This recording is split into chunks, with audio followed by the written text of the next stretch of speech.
आकाश अनंत है, न कोई शुरुआत न कोई अंत।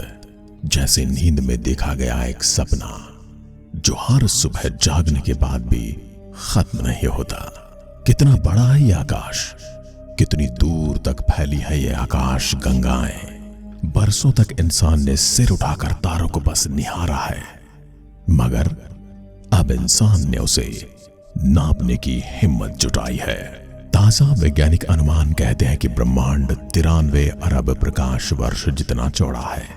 अब सोचिए, काश जो एक सेकंड में 3 लाख किलोमीटर दौड़ जाता है, अगर वो लगातार चलता रहे बिना रुके बिना थके, तो एक साल में जितनी दूरी तय कर लेता है उसे हम कहते हैं 1 प्रकाश वर्ष।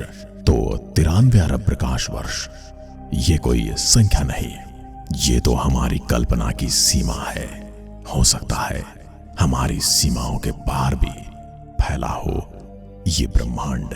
हमारी धरती, हमारे सूरज, हमारे ग्रह, उल्कापिंड, धूमकेतु, ये सब एक छोटे से कुनबे का हिस्सा है जिसे हम कहते हैं सौर परिवार। और ये सौर मंडल बस एक छोटा सा सदस्य है मिल्की वे नाम की आकाश गंगा का।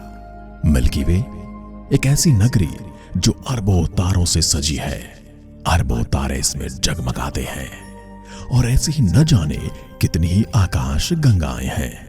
हर एक अपने भीतर असंख्य रहस्य छिपाए हुए हैं। एक समय था जब वैज्ञानिक हार्लो शेपले और हेबर कर्टिस के बीच बहस चल रही थी, कितनी बड़ी है हमारी आकाश गंगा।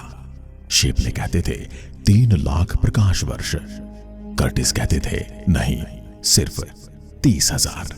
सच क्या था? जवाब समय ने दिया। आज हम मानते हैं मिल्की वे लगभग 1 लाख से 1.5 लाख प्रकाश वर्ष चौड़ी है, लेकिन ब्रह्मांड वो तो इस आकाश गंगा से भी कई गुना बड़ा है। कितना बड़ा कोई नहीं जानता। हाँ, हर नया अनुमान एक नई संभावना की खिड़की खोलता है। पर हम इतनी दूरियां नापते कैसे हैं? इतनी दूरियां नापने का एक तरीका है जिसे रेडियो तरंगों का तरीका कहा जाता है। हाँ, वैज्ञानिक तरंगों को भेजते हैं और इंतजार करते हैं उनके लौटने का। उस समय से दूरी का अनुमान लगाया जाता है। इस प्रक्रिया को कहते हैं कॉस्मिक डिस्टेंस लैडर।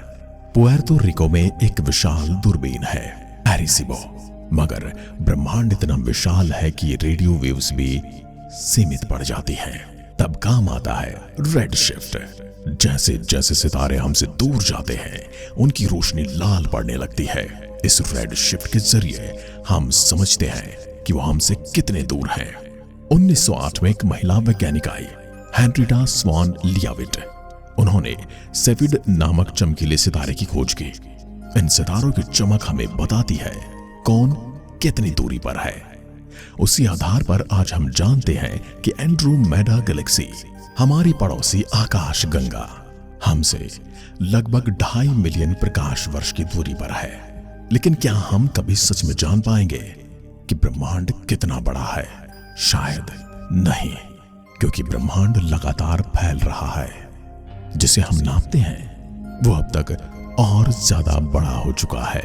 सोचिए, एक गुब्बारा जिस पर कुछ बिंदु बनाए गए हैं। जैसे ही गुब्बारा फूलता है, बिंदुओं के बीच की दूरियां बढ़ने लग जाती हैं। ऐसा ही हो रहा है हमारे ब्रह्मांड के साथ। आज से 14 अरब साल पहले जो तारा चमका था, उसकी रोशनी अब हमारे पास पहुंची है और अब वो तारा धरती से 46.5 अरब प्रकाश वर्ष दूर हो चुका है। अंदाजा लगाइए हमारा ब्रह्मांड कितनी तीव्र गति से फैल रहा है। तो जब हम रात को आसमान देखते हैं तो सिर्फ सितारे नहीं, समय में झांकते हैं। हर रोशनी एक बीता हुआ कल है, एक बीता हुआ पल है, एक स्मृति है जो आज भी चमक रही है। और इस अंतहीन विस्तार में हमारी पृथ्वी सिर्फ एक बूंद, एक पल, एक कहानी मात्र है। लेकिन ये कहानी है जिसने इंसान को सितारों तक पहुंचने की ख्वाहिश दी। चलिए फिर से देखते हैं इस अनंत आकाश को, शायद आज कुछ नया दिख जाए। हम इस ब्रह्मांड की अनंत यात्रा पर जाने वाले हैं, इसलिए अपने घर वालों को कुछ समय के लिए कहिए कि आप बिजी हैं और अपने हेडफोन को लगा लीजिए, और यदि आपको कमरे की लाइट बंद करनी है वो भी कर लीजिए, क्योंकि अब हम जिस सफर पर जाने वाले हैं वहां कोई डिस्टरबेंस नहीं चाहिए। अब हम टेक ऑफ करने वाले हैं, और हाँ, चैनल को सब्सक्राइब नहीं किया है तो वो भी प्लीज कर दीजिए। अब हम टेक ऑफ के लिए रेडी हैं। स्पेसक्राफ्ट की खिड़की से नीचे नीला ग्रह धड़कता हुआ दिखाई दे रहा है। अब हम वायुमंडल की परतों को एक एक करके पार करेंगे। सबसे पहला है ट्रोपोस्फियर, जो पृथ्वी से 0 से लेकर 12 किलोमीटर की ऊंचाई तक होता है। यहां तक हम हवाई जहाज में सफर करते हैं। बादल, बारिश, तूफान सब यहीं बनता है। तापमान हर किलोमीटर पर घटता है। यहाँ का रंग हल्का नीला और सफेद है। स्ट्रेटोस्फियर, जो कि पृथ्वी के 12 से 50 किलोमीटर के आकाश में शुरू होता है। यहाँ ओजोन परत मौजूद है, जो सूरज की पराबैंगनी किरणों को रोकती है। यहाँ का मौसम अत्यंत शांत होता है। यहाँ रंग गहरा नीला और सूरज बहुत ज्यादा चमकदार दिखता है। मेजियोस्फीयर, 50 से 85 किलोमीटर के क्षेत्र में हम मौजूद हैं। यहाँ उल्काएं जलती हैं, एक एक करके चमकती रेखाएं दिखती हैं। तापमान -90 डिग्री सेल्सियस तक गिरता है। रंग काला और हल्की नीली आभा दिखाई देती है। थर्मोस्फीयर, जो पृथ्वी के 85 किलोमीटर से लेकर 600 किलोमीटर की ऊंचाई तक है। यहाँ पर ऑरोरा दिखाई देते हैं, हरे, बैंगनी, नीले नाचते रंग। अंतरिक्षयान और इंटरनेशनल स्पेस स्टेशन इसी क्षेत्र में है। यहाँ का तापमान बहुत ज्यादा है, पर हवा इतनी पतली है कि महसूस ही नहीं होता। अंतरिक्ष की दहलीज यहीं से शुरुआत होती है। यहीं पर जाकर पता चलता है आकाश और अंतरिक्ष के बीच का अंतर। एक्सोस्फीयर 600 से 10,000 किलोमीटर का क्षेत्र है। यह सबसे ऊपरी परत है। यहां से पृथ्वी का गुरुत्व खिंचाव खत्म होने लगता है। अब हम स्पेस यानी अंतरिक्ष में हैं। वायुमंडल इतना पतला है कि अणु भी मुश्किल से मिलते हैं। यहाँ का रंग गहरा काला है। अभी जो आप देख रहे हैं जियो स्टेशनरी सैटेलाइट है। 35,786 किलोमीटर की ऊंचाई पर यह पृथ्वी के साथ ही घूमते हैं। मौसम, टीवी और संचार के लिए इनका इस्तेमाल होता है। इससे पहले जो आपने छोटे छोटे सैटेलाइट देखे थे वो स्टारलिंक सैटेलाइट्स थे, जो कि पृथ्वी से 550 किलोमीटर की दूरी पर हैं और ये आसमान में एक लाइन में चलते हुए चमकते हैं, जैसे पृथ्वी को किसी ने माला पहरा दी हो। पृथ्वी के चारों ओर हर 90 मिनट में चक्कर लगाता है हमारा इंटरनेशनल स्पेस स्टेशन। उसमें वैज्ञानिक जीरो ग्रेविटी में काम कर रहे हैं। सूर्योदय, सूर्यास्त यहाँ हर 45 मिनट में होते हैं, और अब वैज्ञानिक हमारी तरफ देख रहे हैं। शायद उन्होंने हमें देख लिया है, लेकिन हम रुक नहीं सकते, क्योंकि हम निकले हैं एक लंबे सफर पर। ये देखिए, एक खामोश पृथ्वी के जैसा ही दिखने वाला टुकड़ा, और साथ ही पसरा हुआ है अंधकार। कोई हवा नहीं, कोई आवाज नहीं, एक ऐसा सन्नाटा जिसकी भाषा सिर्फ अंतरिक्ष ही समझ सकता है। हम धीरे धीरे बढ़ रहे हैं हमारे चांद की ओर। चांद की सतह सफेद नहीं बल्कि ग्रे है, स्लेटी और राख जैसे रंग की। गड्ढों से भरी हुई एक के बाद एक क्रेटर जो अरबों साल पुराने हैं, जैसे समय के घाव हों, चुपचाप अपने भीतर इतिहास समेटे हुए। ये बिल्कुल महाभारत के उस पात्र अश्वत्थामा की तरह है, जिसके घाव कभी भरने का नाम ही नहीं लेते। कुछ गड्ढे इतने विशाल हैं कि उनमें एक शहर समा सकता है। इस गड्ढे का नाम है टाइगो, कोपरनिकस और प्लेटो। हर गड्ढे का नाम, हर निशान एक कहानी है। इस चांद ने न जाने कितनी उल्काओं का सामना किया होगा, और हर चोट को अपनी सतह पर एक निशानी के रूप में संजो कर रख लिया। ये देखिए, आपने चंद्रमा और सूर्योदय देखे होंगे, लेकिन यहां से आप देख सकते हैं अर्थराइस, नीला चमकता हुआ जीवन से भरा एक ग्रह काली शून्यता के बीच अकेला शोर मचाता हुआ। वो हमारी धरती है, इतनी छोटी, इतनी कोमल। चांद से देखा तो लगता है कि जैसे सब कुछ वही है। प्यार, युद्ध, इतिहास, भविष्य, सब इस नीली सी बूंद में। चांद पर सूरज की रोशनी बिना बिखरे बिल्कुल सीधी गिरती है। वहां कोई वातावरण नहीं जो रोशनी को फैलाए, कोई हवा नहीं जो धूल उड़ाए, इसलिए हर परछाई चाकू की धार जैसी तेज है, गहरी, बिल्कुल काली, हर उजाला चकाचौंध कर देने वाला। यहां रोशनी और अंधेरे के बीच कोई बीच का रास्ता नहीं है। सब कुछ या तो काला है या उजाला। जैसे जीवन और मृत्यु के बीच कुछ भी ना हो, वैसा ही यहां धूप और छांव के बीच कुछ भी नहीं है। अब हम जिस हिस्से को देख रहे हैं, ये वो हिस्सा है जिसे आज तक इंसान ने छुआ तक नहीं है।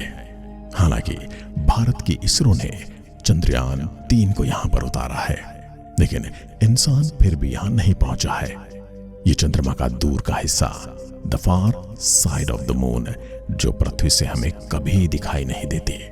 यह कोई मैन मेड ऑब्जेक्ट नहीं है, कोई संकेत नहीं, सिर्फ चुप्पी, एक रहस्य जो हमेशा अनसुलझा है। यह इलाका ऐसा लगता है जैसे ब्रह्मांड के किसी पुराने अध्याय की भूल भुलैया हो, जहां मौन ही भाषा हो, मौन ही संवाद, पसरी हुई शांति ही जैसे सब कुछ लिख रही हो।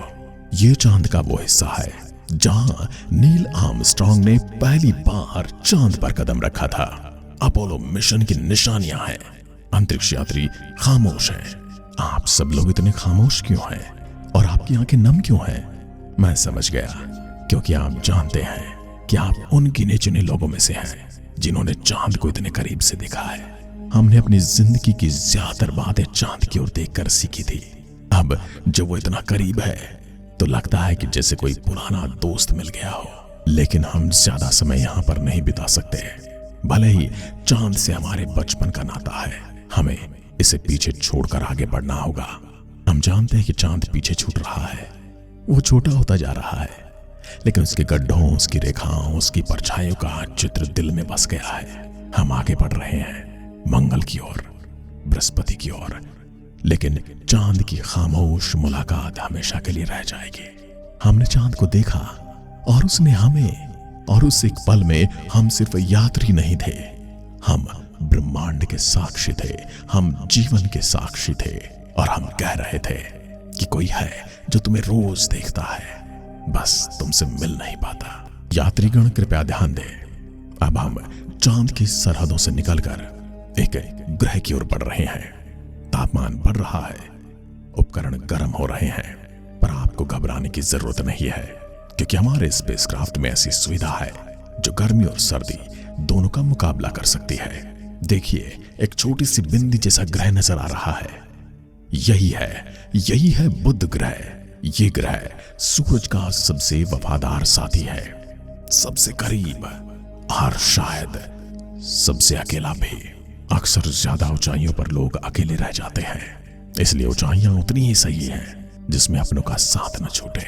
ये जो आप सामने देख रहे हैं ना, यही है बुध ग्रह। ऐसा ग्रह दिखाई देता है जो देखने में चांद जैसा लगता है, लेकिन बहुत ज्यादा झुलसा हुआ।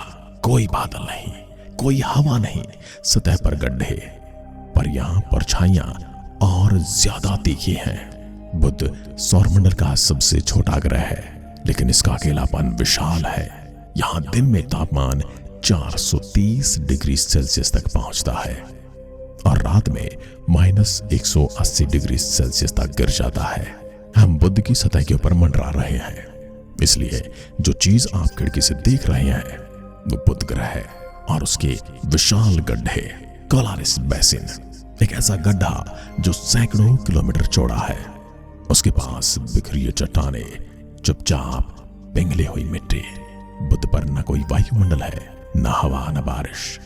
यहां कुछ भी मिटता नहीं। जो निशान यहां छोड़ दिए जाते हैं वह अरबों सालों तक वैसे ही मिलते हैं। ऐसा लगता है मानो समय यहां पर रुक गया है और हम उसके दर्शक बन गए हैं। अब हम थोड़ा सूर्य की ओर बढ़ते हैं। हम इससे आगे नहीं जा सकते क्योंकि सूर्य की चमक बर्दाश्त से बाहर है। इतनी तेज रोशनी की आंखें तकलीफ में आ जाएं। लेकिन यहाँ कोई आवाज नहीं। बुध पर कोई सुरक्षा नहीं है, न ओजोन न मैग्नेटिक फील्ड। सूरज की हर किरण सीधी गिरती है। स्पेसक्राफ्ट को बचाने के लिए हमने इस पर शील्ड लगा रखी है।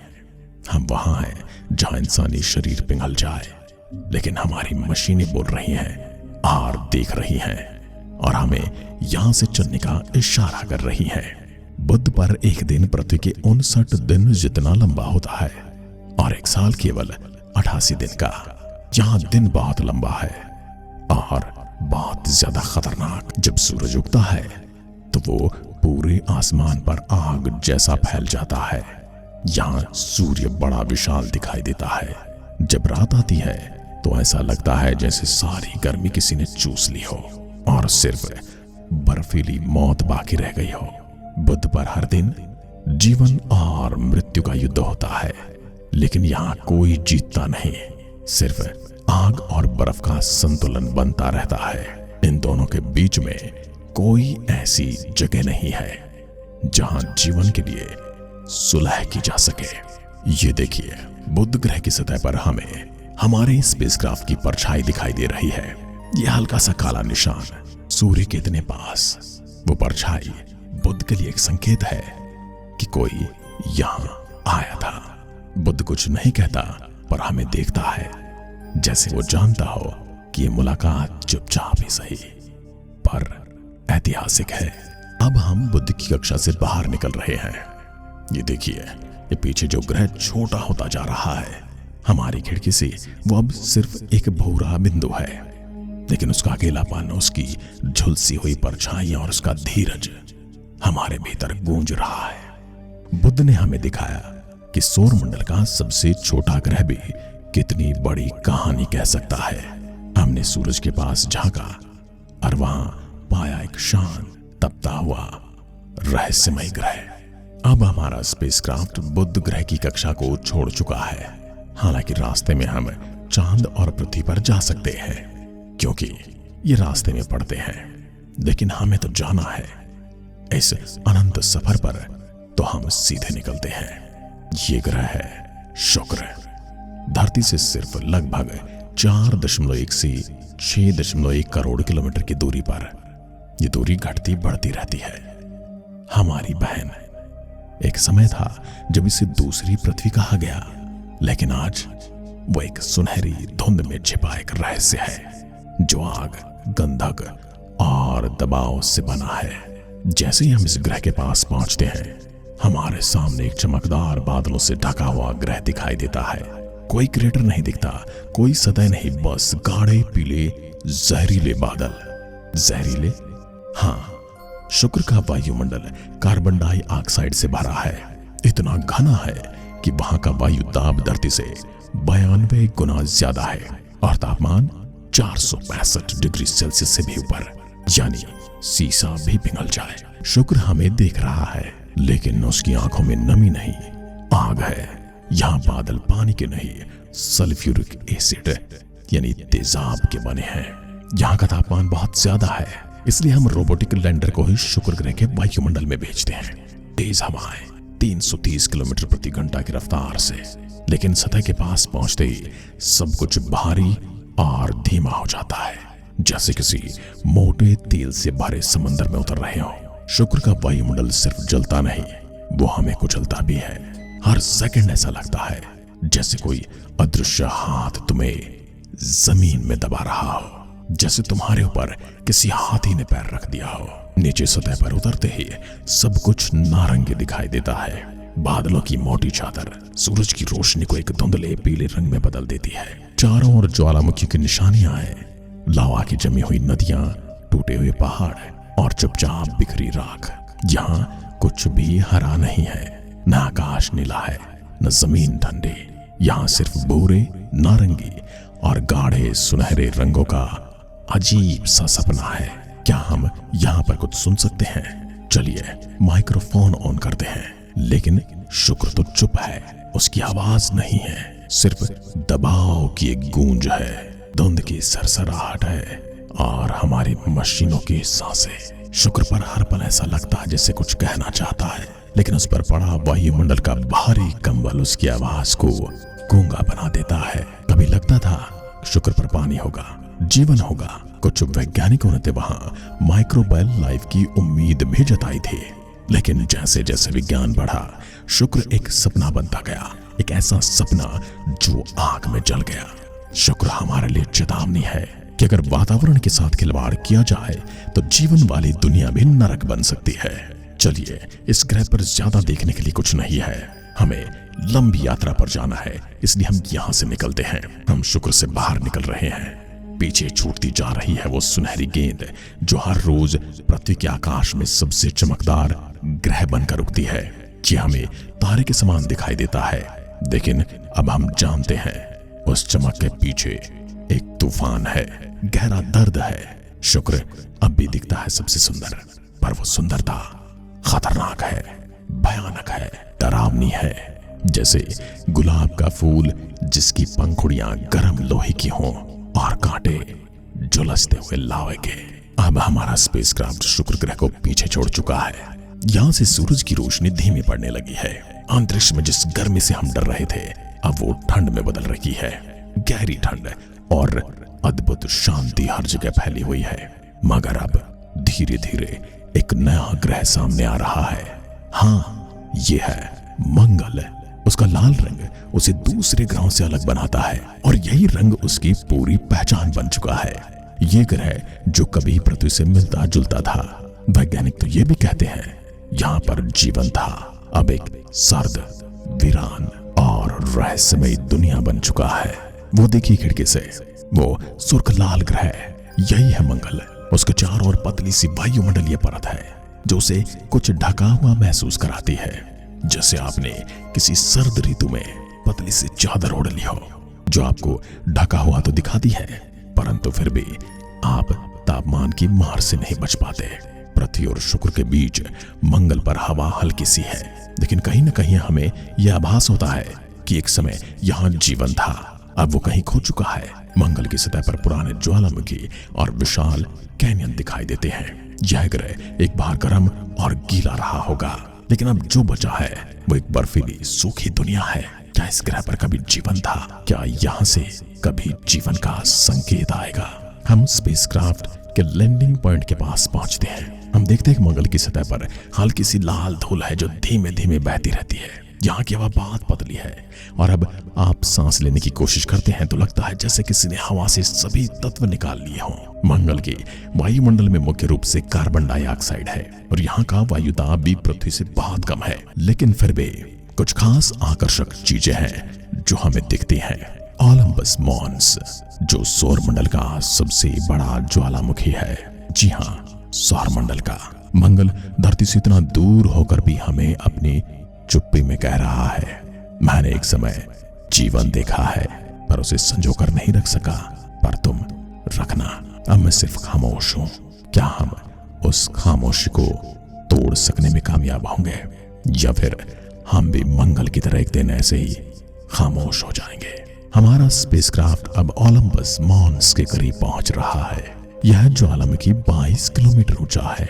इसके सामने बड़े से बड़े पहाड़ भी पृथ्वी पर छोटे लगते हैं। हमें देखकर लगता है जैसे कि विशालतम पर्वत श्रृंखला बहुत दूर तक फैली हो, लेकिन वो सिर्फ एक ज्वालामुखी है।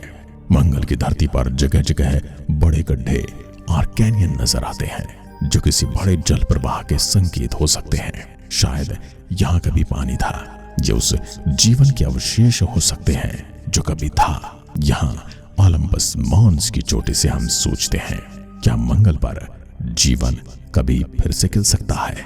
क्या जल से सजी हरी भरी धरती की यादें अब भी यहाँ किसी गहरे गड्ढे में कैद हैं? अब हम मंगल के वेलिस मैरिनरीज, विशालतम गहरी घाटियों के पास पहुंच गए हैं। यह घाटी 4000 किलोमीटर लंबी और 7 किलोमीटर गहरी है। किसी जमाने में यहाँ पर नदियां बहती थी, पानी के विशाल जलाशय थे और जीवन की लकीरें थी।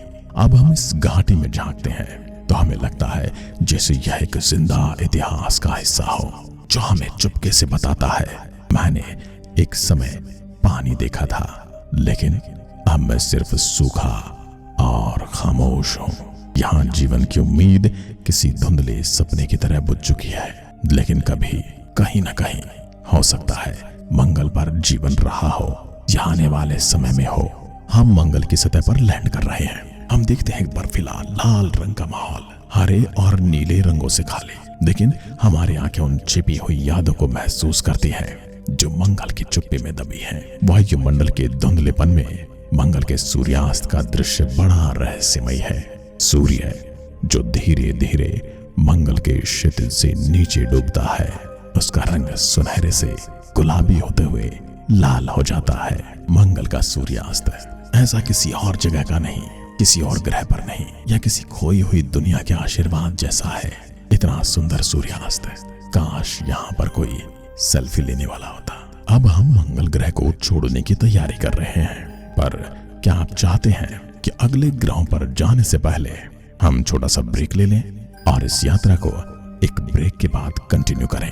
तो चलिए दोस्तों, ब्रेक खत्म हुआ। मंगल पर हमने बहुत कुछ देखा। हमारी यात्रा में हम शुक्र को देख चुके हैं, बुध और चांद को देख चुके हैं। मंगल जिस पर कभी जीवन था, अब एक मृत दुनिया बन चुका है, लेकिन इसके भीतर उस जीवन का संकेत हमेशा जिंदा है। मंगल ने हमें बताया कि जीवन चाहे कितना भी सख्त हो, एक दिन खत्म हो सकता है, लेकिन फिर भी किसी न किसी रूप में जीवन की तलाश हमेशा बनी रहनी चाहिए। हमारा स्पेसक्राफ्ट अब मंगल से दूर निकल चुका है। पीछे एक ग्रह लाल रंग का छोटा होता जा रहा है। हम सूरज से दूर जा रहे हैं। रोशनी अब धुंधली हो रही है और सामने फैलता दिखाई दे रहा है एक हल्का नारंगी भूरा गोला। वो रहा बृहस्पति। हमने मंगल को अलविदा कहा।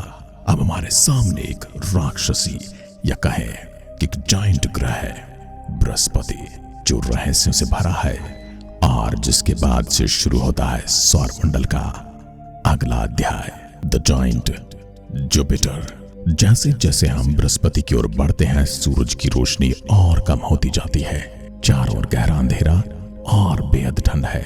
हमारे यान की दीवारों पर जमी बर्फ की परत इस दूरी को महसूस करवा रही है। हम इंटरकॉम पर वैज्ञानिकों की आवाज सुनते हैं। बृहस्पति से अब हम सिर्फ 5 लाख किलोमीटर दूर हैं। तैयार हो जाइए एक नई दुनिया में प्रवेश करने के लिए। अब वो हमारे सामने है। बृहस्पति सौरमंडल का सबसे बड़ा ग्रह, उसका रंग, उसकी धारियां, उसके घूमते हुए तूफान, सब कुछ कल्पना से परे है। ये ग्रह गैसों से बना है, यानी यहाँ पर कदम रखने के लिए जगह ही नहीं है। हम देखते हैं उसकी मशहूर ग्रेट रेड स्पॉट, एक ऐसा तूफान जो 3 पृथ्वी के बराबर है और 350 सालों से लगातार यूं ही तबाही मचाए हुए है। यह सिर्फ एक ग्रह नहीं, एक चलता फिरता तूफान है। यहाँ की हवाएं 600 किलोमीटर प्रति घंटा की तेज गति से चलती हैं। बृहस्पति अपने भीतर एक अलग ही ब्रह्मांड समेटे हुए है। बृहस्पति के वातावरण में प्रवेश करना लगभग असंभव है। उसके चारों ओर हाइड्रोजन और हीलियम की मोटी परतें हैं। जैसे जैसे हम करीब पहुंचते हैं, ये गैस और घनी होती जाती है। वायुमंडलीय दबाव इतना ज्यादा है कि अगर हम अंदर उतरने की कोशिश करें तो हमारा यान कुछ ही सेकंड में नष्ट हो सकता है। यह एक ऐसा ग्रह है जिसे छूना भी नामुमकिन है, लेकिन इसका अध्ययन हमें ब्रह्मांड के विशालतम रहस्यों तक ले जा सकता है। जैसे ही हम बृहस्पति की कक्षा में आते हैं, हमें दिखाई देते हैं इसके 80 से अधिक चंद्रमा, लेकिन सबसे प्रमुख है आयो, ज्वालामुखियों से भरा हुआ। सतह पर हमेशा विस्फोट होते रहते हैं, जैसे कोई युद्ध का मैदान हो जहां चारों ओर से आग के गोले बरस रहे हों। यूरोपा बर्फ से ढका हुआ ऐसा लगता है जैसे कोई चादर ओढ़कर सो रहा हो, जिसके नीचे हो सकता है एक गहरा और जीवन से भरा महासागर। शायद इसी बर्फ की चादर के नीचे जीवन सो रहा है या अंगड़ाइयां ले रहा है। गैनीमेड सौरमंडल का सबसे बड़ा चंद्रमा जो बुध ग्रह से भी बड़ा है। गैलिस्टो सबसे पुराने गड्ढों वाला रहस्यमय चंद्रमा। जब हम यूरोपा को देखते हैं तो हमें लगता है कि इसके नीचे कोई महासागर है। और अगर है तो क्या वहां जीवन है? अब हम उस जगह के पास से गुजरते हैं जिसे देखने लाखों वैज्ञानिक तरसते हैं। ग्रेट रेड स्पॉट ये एक विशाल चक्रवात है जिसमें बर्फ, गैस, बिजली और तूफान सब कुछ मिलता है। हमारे स्पेसक्राफ्ट की दीवारें हिल रही हैं, दबाव तेज है, लेकिन हम ऊपर से होकर गुजरते हैं। इस ग्रह की आंधियां सैकड़ों सालों से थमी नहीं। यह स्थिर अशांति का प्रतीक है, शांत दिखने वाला तूफानी समुंदर। अब हमें वापस चलना चाहिए क्योंकि यहां तबाही के अलावा कुछ नहीं है। लेकिन आपको जानकर हैरानी होगी कि अंतरिक्ष से आने वाले अनेक उल्कापिंडों, क्षुद्र ग्रहों को बृहस्पति अपने पास ही रोक लेता है और पृथ्वी के लिए एक ढाल का काम करता है। बृहस्पति से दूर जाना ही होगा। हम देखते हैं कि ग्रह सिर्फ आकार में बड़ा नहीं, यह भावनाओं, उम्मीदों और अज्ञात की खोज में बहुत विशाल है।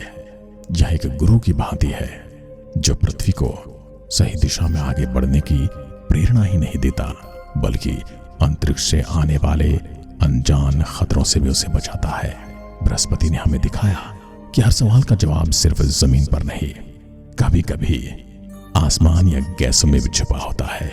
अब हम बृहस्पति से निकल रहे हैं और चलेंगे उस ग्रह की ओर जिसे प्राचीन समय में खगोलीय आभूषण कहा गया है, शनि यानी सैटर्न, जिसके छल्ले इसे बाकी सभी से अलग बनाते हैं। हमारी स्पेसशिप बृहस्पति की कक्षा से बाहर निकल रही है, लेकिन हम पहले रुकते हैं यूरोपा पर। एक छोटा चमकता हुआ चंद्रमा, इस सतह पर बर्फ की एक ठोस परत है जो सूरज की रोशनी में चमकती है। बाहर सब कुछ शांत है, एकदम स्थिर, लेकिन इस बर्फ के नीचे हो सकता है एक विशाल महासागर, और उस महासागर में जीवन। आप जरा स्पेसक्राफ्ट की खिड़की से बाहर देखिए। यूरोपा की सतह की दरारें, कुछ जगहों से बर्फ के नीचे से पानी फूटता हुआ निकल रहा है, जैसे बर्फीले गीजर। वैज्ञानिक कहते हैं यूरोपा के महासागर में ज़ेब्रा फिश जैसे जीवन के रूप हो सकते हैं, पर इसका कोई सबूत नहीं, लेकिन संभावना अभी भी जिंदा है। अगर कहीं और जीवन है तो वो इस बर्फ के नीचे सांस ले रहा है। अब हमें यूरोपा को भी छोड़ना होगा। हमारी मंजिल है शनि द सैटर्न। बृहस्पति से शनि की दूरी लगभग 65 करोड़ किलोमीटर है। यात्रा लंबी है, लेकिन जैसे जैसे हम पास आते हैं हमें कुछ बेहद सुंदर दिखाई देता है।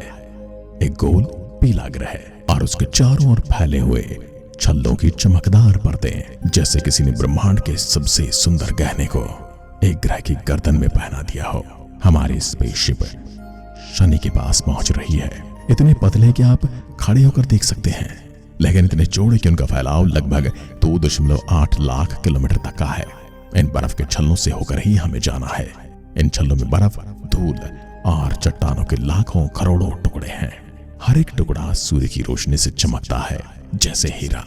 यह दृश्य ऐसा है जैसा किसी सपने में गए हों। शनि के छल्ले एक खामोश, धीमी गति से घूमता हुआ, नृत्य करते हुए आभूषणों के समान दिखाई दे रहे हैं।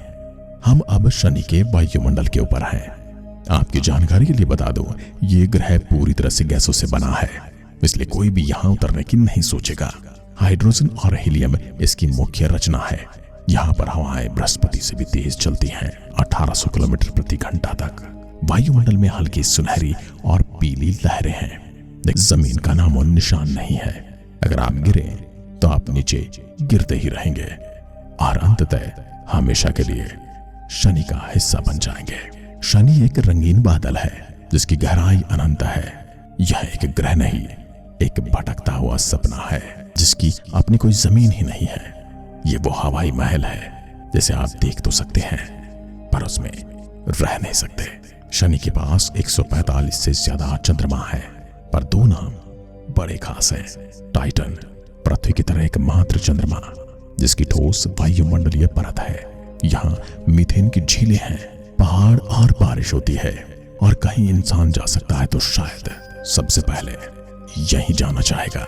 एनसेलेडस, एक छोटा सफेद चंद्रमा जो बर्फ से ढका है, लेकिन इसके नीचे भी छुपा है एक विशाल महासागर, और यहां से भी फव्वारे निकलते देखे गए हैं जो दर्शाते हैं यहां भी जीवन की संभावना है। हम बर्फ से बनी दुनिया के ऊपर उड़ रहे हैं, जिनके नीचे बहते हैं महासागर, और शायद हमारे जैसे कोई और भी जो इस परत को तोड़कर बाहर आना चाहते हैं। अब आपके लिए सबसे रोमांचक हिस्सा, हम स्पेसक्राफ्ट को छल्लों के बीच से निकाल रहे हैं। चारों तरफ चमकते बर्फ के टुकड़े, और आपको जो आवाज सुनाई दे रही है, ये छल्लों के टुकड़े हमसे टकरा रहे हैं। कुछ छोटे बड़े सभी सूर्य की रोशनी में हीरे जैसे चमकते हुए एक शांत संगीत सा बज रहा है। न कोई शब्द, न कोई आवाज, बस चमक और गति। छल्ले का कोई कोई टुकड़ा हमें छूकर निकल रहा है। शायद वो कहना चाहता है कि मैंने तुम्हें देख लिया है। यहां से दूर कोई आवाज नहीं आती, लेकिन ब्रह्मांड की खामोशी हमें बहुत कुछ कहती है। अब हम सौरमंडल के सबसे रहस्यमयी, ठंडे और दूर दराज पड़ाव की ओर बढ़ेंगे, जहां सूरज की रोशनी भी बेहद धीमी पड़ जाती है। हमारी मंजिलें हैं यूरेनस और नेपच्यून, दो नीले बर्फीले दिग्गज जिन्हें आइस जायंट्स कहा जाता है। तो तैयार हो जाइए, क्योंकि हम जा रहे हैं सौरमंडल की नीली सीमाओं की ओर। अपनी अपनी जैकेट्स पहन लीजिए, क्योंकि अब ठंड लगने वाली है, जहां सब कुछ बहुत धीमा है, ठंडा है और अविश्वसनीय रूप से सुंदर भी। तो इन सुंदर नजारों के लिए तैयार हो जाइए। हम शनि के छल्लों से निकलते हैं। पीछे रह जाता है बर्फीले चंद्रमा और उनकी सुनहरी शांति। अब हम बढ़ते हैं उस ओर जहां ब्रह्मांड और भी शांत है और भी रहस्यमयी है। हमारे स्पेसक्राफ्ट की स्क्रीन पर जो आपको दिखाई दे रहा है, यही है हमारा अगला पड़ाव, यूरेनस। पृथ्वी से लगभग 2.9 अरब किलोमीटर दूर। आप अपने घर से बहुत ज्यादा दूर हैं, इसलिए थोड़ा सावधान रहिए, क्योंकि यहाँ पर आपकी कोई गलती माफ नहीं की जाएगी। हमारे सामने है एक हल्का नीला ग्रह, यूरेनस, जो सौरमंडल का 7वां ग्रह है। ये बाकी सभी ग्रहों से अलग है, क्योंकि इसका अक्ष झुका हुआ है लगभग 98 डिग्री। ऐसा लगता है ये ग्रह लेटा हुआ है, जैसे किसी ने उसे धकेल दिया हो, जैसे बारात में शराबी नागिन डांस करते हैं लेटकर। बिल्कुल वैसा ही प्रतीत होता है। और अब वो अपनी दूरी पर नहीं, अपनी करवट पर घूम रहा है। यूरेनस का रंग है हल्का नीला हरा। ये रंग आता है इसके वायुमंडल में मौजूद मीथेन गैस से। इसका तापमान -240 डिग्री सेल्सियस तक गिर सकता है। यह सौरमंडल का सबसे ठंडा ग्रह है। यहाँ 13 छोटे छोटे छल्ले हैं और 27 चंद्रमा, जिनके नाम शेक्सपियर और पोप की कविताओं से लिए गए हैं, जैसे टाइटेनिया, ऑब्रॉन, मिरांडा। यूरेनस को देखना एक कविता पढ़ने जैसा है। हर चंद्रमा, हर कक्षा एक नई लाइन, एक नई कल्पना, एक नई कविता जैसा लगता है। अब सौरमंडल का आखिरी ग्रह नेपच्यून, पृथ्वी से करीब 4.5 अरब किलोमीटर दूर। जैसे जैसे हम पास आते हैं, एक गहरा नीला ग्रह हमारी ओर बढ़ता जाता है। इसका आकार बढ़ रहा है, जैसे किसी महासागर की गहराई में बोतल में इसे बंद कर दिया गया हो। यहाँ तेज हवाएं चलती हैं, सौरमंडल की सबसे तेज हवाएं, 2100 किलोमीटर प्रति घंटे तक की रफ्तार। नेपच्यून की हवाएं ऐसा महसूस कराती हैं जैसे ब्रह्मांड खुद कुछ कह रहा हो। गहराइयों से उठती एक फुसफुसाहट। नेपच्यून का सबसे बड़ा चंद्रमा है ट्राइटन। यह उल्टी दिशा में परिक्रमा करता है। शायद ही किसी और सिस्टम से आया था और नेपच्यून ने इसे अपनी कक्षा में पकड़ कर रख लिया। ट्राइटन पर बर्फ के ज्वालामुखी फूटते हैं। यहाँ से नाइट्रोजन गैस की फुहारें उठती हैं। यह चंद्रमा चुपचाप बर्फ की सांसें लेता है और सौरमंडल के सबसे दूर कोने में जीवन के किसी संकेत को छिपाए रखता है। और अब हम इस सीमा को पार करने वाले हैं, जिसे हेलियोपॉज कहते हैं, जहां सूरज की सत्ता धीरे धीरे खत्म होने लगती है, जिसे इंटरस्टेलर स्पेस यानी तारों के बीच की खाली ठंडी रहस्यमयी दुनिया कहा जाता है। हमारी अगली मंजिल बन जाती है। तो कस लीजिए अपनी सीट बेल्ट, क्योंकि अब हम उस जगह की ओर चलेंगे जहां इंसान की बनाई सिर्फ 2 मशीनें पहुंची हैं, वॉयजर 1 और वॉयजर 2।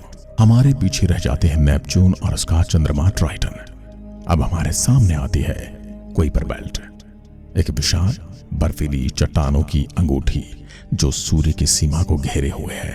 यहाँ से प्लूटो जो एक बौना ग्रह यानी कि ड्वार्फ प्लैनेट है। इसका चांद चारोन प्लूटो जितना ही बड़ा और दोनों एक दूसरे की ओर परिक्रमा कर रहे हैं, जैसे हाथ में हाथ डालकर प्रेमी प्रेमिका डांस करते हैं।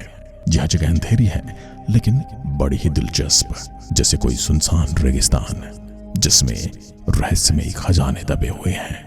यहाँ तापमान -230 डिग्री सेल्सियस से नीचे है। सूरज अब महज एक चमकता हुआ तारा ही दिखाई देता है। जैसे जैसे हम आगे बढ़ते हैं हम पहुंचते हैं उस सीमा पर जहां सूरज की शोर हवाएं अब और असरदार नहीं है। इसे कहते हैं हेलियोपॉज, सूरज की आखिरी सरहद। यहाँ पर है वो जगह जहां 2012 में वॉयेजर ने कदम रखा था, मानवता का पहला दूत जो सौरमंडल से बाहर गया। यहाँ सूरज पीछे छूट जाता है और हम ब्रह्मांड की खुली सड़क पर आ जाते हैं। अब हम इंटरस्टेलर स्पेस में हैं, तारों के बीच की जगह जहां गैस, धूल और पुरानी तारों की राख तैरती है। यहाँ के कण दुर्लभ हैं, पर हर कण की एक कहानी है। शायद कभी किसी विस्फोटित तारे से आया हो या किसी बनने वाले ग्रह का हिस्सा रहा हो। यहाँ मैग्नेटिक फील्ड्स घूमती हैं, कॉस्मिक रेज तैरती हैं और ग्रेविटी संरचनाओं को जन्म देती है। यह जगह न तो सन्नाटा है और न ही शोर। यह एक धीमी सिम्फनी है जो ब्रह्मांड का संगीत सुनाती है। अब हम आगे देख सकते हैं एक हल्की रोशनी जो सूर्य की सबसे नजदीकी पड़ोसी तारा प्रणाली से आ रही है, प्रॉक्सिमा सेंटोरी। यह हमसे 4.24 प्रकाश वर्ष दूर है। अगर हम अपनी रफ्तार से चलते रहे तो वहां पहुंचने में हमें हजारों साल लगेंगे। प्रॉक्सिमा सेंटोरी के पास एक ग्रह प्रॉक्सिमा बी, जो हमारे जैसे जीवन के लिए उपयुक्त हो सकता है। शायद वहां कोई और भी है जो हमें देख रहा हो, सोच रहा हो क्या हम अकेले हैं, या फिर वो भी किसी ऐसे ग्रह की तलाश की तैयारी में कहीं बाहर निकले हों जैसे हम निकले हैं। तो अब हम सौरमंडल से बाहर निकलकर ब्रह्मांड की खुली सड़क पर हैं। पर अब क्या आप तैयार हैं एक्सोप्लैनेट्स की दुनिया में चलने के लिए, जहां लाखों सितारों के पास अनगिनत ग्रह हमारी प्रतीक्षा में हैं? तो अब आप हमें कमेंट करके बताइए आप किस किस एक्सोप्लैनेट की यात्रा करना चाहते हैं, ताकि हम हमारे स्पेसक्राफ्ट को उसी ओर मोड़ दें और आपको ले चलें एक और रहस्यमय दुनिया में। तब तक के लिए नमस्कार, जय हिंद, जय भारत।